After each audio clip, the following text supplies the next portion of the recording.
السلام علیکم ورحمۃ اللہ وبرکاتہ۔ زندگی میں ہم سب سے گناہ ہوئے، لیکن توبہ کا دروازہ ابھی بھی کھلا ہے۔ اگر ہم سچے دل سے توبہ کر لیں، وہ بے شک معاف کرنے والا ہے۔ ابھی دو راستے ہیں، یا تو سچی توبہ کر کے اصلاح کر لیں،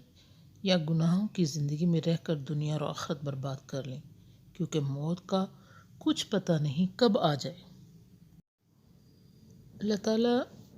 اپنے ہر بندے کو توبہ کی مہلت دیتا ہے۔ سیدنا ابو امامہ رسول اللہ صلی اللہ علیہ وآلہ وسلم سے روایت کرتے ہیں، آپ صلی اللہ علیہ وآلہ وسلم نے فرمایا، بے شک بائیں طرف کا فرشتہ خطا کار یا گناہ گار مسلمان بندے کی غلطی لکھنے سے 6 گھڑیاں قلم روک کے رکھتا ہے،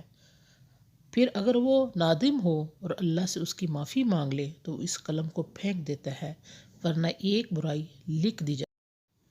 مومن گناہوں سے ڈرتا ہے۔ سیدنا عبداللہ بن مسعود نبی صلی اللہ علیہ وآلہ وسلم سے روایت کرتے ہیں، آپ صلی اللہ علیہ وآلہ وسلم نے فرمایا، بے شک مومن اپنے گناہوں کو یوں سمجھتا ہے جیسے وہ ایک پہاڑ کے نیچے بیٹھا ہو اور ڈرتا ہو کہ کہیں اس پر گر نہ پڑے، اور بے شک فاجر اپنے گناہوں کو یوں سمجھتا ہے جیسے ایک مکھی ہو جو اس کی ناک کے پاس سے گزری اور اس نے اپنے ہاتھ سے یوں اس کی طرف اشارہ کیا۔ حقیر گناہوں سے بچو۔ سیدنا عبداللہ بن مسعود سے روایت ہے کہ رسول اللہ صلی اللہ علیہ وآلہ وسلم نے فرمایا، تم حقیر سمجھے جانے والے گناہوں سے بچو، کیونکہ وہ آدمی کے خلاف جمع ہوتے رہتے ہیں یہاں تک کہ وہ اسے ہلاک کر ڈالتے ہیں۔ بلال بن یسار بن زید اپنے دادا سے روایت کرتے ہیں کہ انہوں نے نبی کریم صلی اللہ علیہ وآلہ وسلم کو فرماتے ہوئے سنا، جس نے کہا استغفر اللہ الذی لا الہ الا هو الحی القیوم واتوب الیہ، میں عظیم اللہ سے بخشش مانگتا ہوں جس کے سوا کوئی معبود برحق نہیں، وہ زندہ قائم رہنے والا ہے، اور میں اس کی طرف توبہ کرتا ہوں تو اللہ اسے بخش دے گا، اگرچہ وہ کافروں کے ساتھ لڑائی کے وقت میدان جنگ ہی سے بھاگا ہوا ہو۔ سیدنا عبداللہ بن بصر کہتے ہیں، نبی کریم صلی اللہ علیہ وآلہ وسلم نے فرمایا، طوبی لمن وجد فی صحیفتہ استغفارا کثیرا، خوشخبری ہے اس شخص کے لیے جس نے اپنے نامہ اعمال میں استغفار کو زیادہ پایا۔ سیدنا انس نبی صلی اللہ علیہ وآلہ وسلم سے روایت کرتے ہیں، آپ صلی اللہ علیہ وآلہ وسلم نے فرمایا،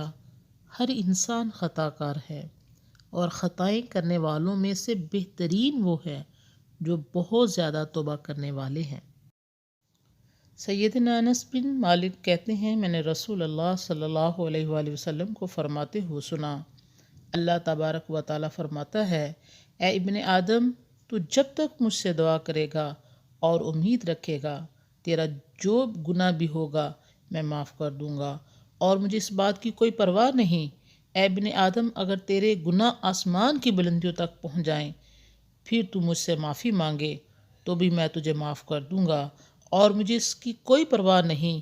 اے ابن آدم، اگر تو میرے پاس زمین کے برابر گناہ لایا، پھر اس حال میں مجھ سے ملا کہ میرے ساتھ کچھ بھی شریک نہ کیا ہو، تو میں اتنی ہی مغفرت اور بخشش لے کر تیرے پاس آؤں گا۔ سیدنا فضالہ بن عبید نبی کریم صلی اللہ علیہ وآلہ وسلم سے روایت کرتے ہیں کہ آپ صلی اللہ علیہ وآلہ وسلم نے فرمایا، العبد آمن من عذاب اللہ ما استغفر اللہ، بندہ جب تک اللہ سے استغفار کرتا رہتا ہے اس وقت تک اللہ کے عذاب سے محفوظ رہتا ہے۔ سیدنا ابو بکر رضی اللہ تعالیٰ عنہ کہتے ہیں کہ میں نے رسول اللہ صلی اللہ علیہ وآلہ وسلم کو فرماتے ہوئے سنا، جب کسی بندے سے کوئی گناہ سرزد ہو جائے تو وہ اچھی طرح وضو کرے، پھر کھڑا ہو، 2 رکعت نماز ادا کرے اور اللہ تعالیٰ سے بخشش مانگے تو اللہ تعالیٰ اسے ضرور معاف کر دیتا ہے۔ سیدنا ابو عبیدہ بن عبداللہ اپنے والد سے روایت کرتے ہیں کہ رسول اللہ صلی اللہ علیہ وآلہ وسلم نے فرمایا، التائب من ذنب کمن لا ذنب لہ، گناہ سے توبہ کرنے والا ایسا ہے جیسے اس نے گناہ کیا ہی نہیں۔ سیدنا عبداللہ بن مسعود کہتے ہیں میں نے نبی کریم صلی اللہ علیہ وآلہ وسلم کو یہ فرماتے ہوئے سنا، الندم توبہ، ندامت ہی توبہ ہے۔ نبی کریم صلی اللہ علیہ وآلہ وسلم اللہ تبارک و تعالیٰ سے روایت کرتے ہیں کہ اللہ فرماتا ہے، اے میرے بندو تم دن رات خطائیں کرتے رہتے ہو اور میں تمام گناہ بخش دیتا ہوں، لہٰذا مجھ سے بخشش طلب کرو، میں تمہیں بخش دوں گا۔ سیدنا صفوان بن اسال سے روایت ہے، وہ کہتے ہیں رسول اللہ صلی اللہ علیہ وآلہ وسلم نے فرمایا، بے شک مغرب کی طرف ایک دروازہ کھلا ہوا ہے جس کی چوڑائی 70 سال چلنے کے برابر ہے۔ یہ دروازہ مستقل طور پر توبہ کے لیے کھلا رہے گا یہاں تک کہ سورج اس کی طرف مغرب سے طلوع نہیں ہو جاتا۔ امید ہے کہ آپ ایمان اور صحت کے بہترین حالوں میں ہوں گے۔ اللہ آپ کو ہمیشہ اچھے حالوں میں رکھے۔ بڑی محنت اور مشقت سے ہم یہ ویڈیو تیار کرتے ہیں اپنے مومن بہن بھائیوں کے لیے۔ اصل اپنا مومن بہن بھائی ہمدرد وہی ہوتا ہے جو اس کو ہر اچھے اور برے سے آگاہ کرے۔ تو پلیز آپ اس کو ضرور سنیں اور اس کو آگے شیئر کریں تاکہ آپ بھی اس صدقہ جاریہ میں شامل ہو جائیں اور اللہ تعالیٰ ہم سب کو اس پر عمل کرنے کی توفیق عطا فرمائے۔ آمین۔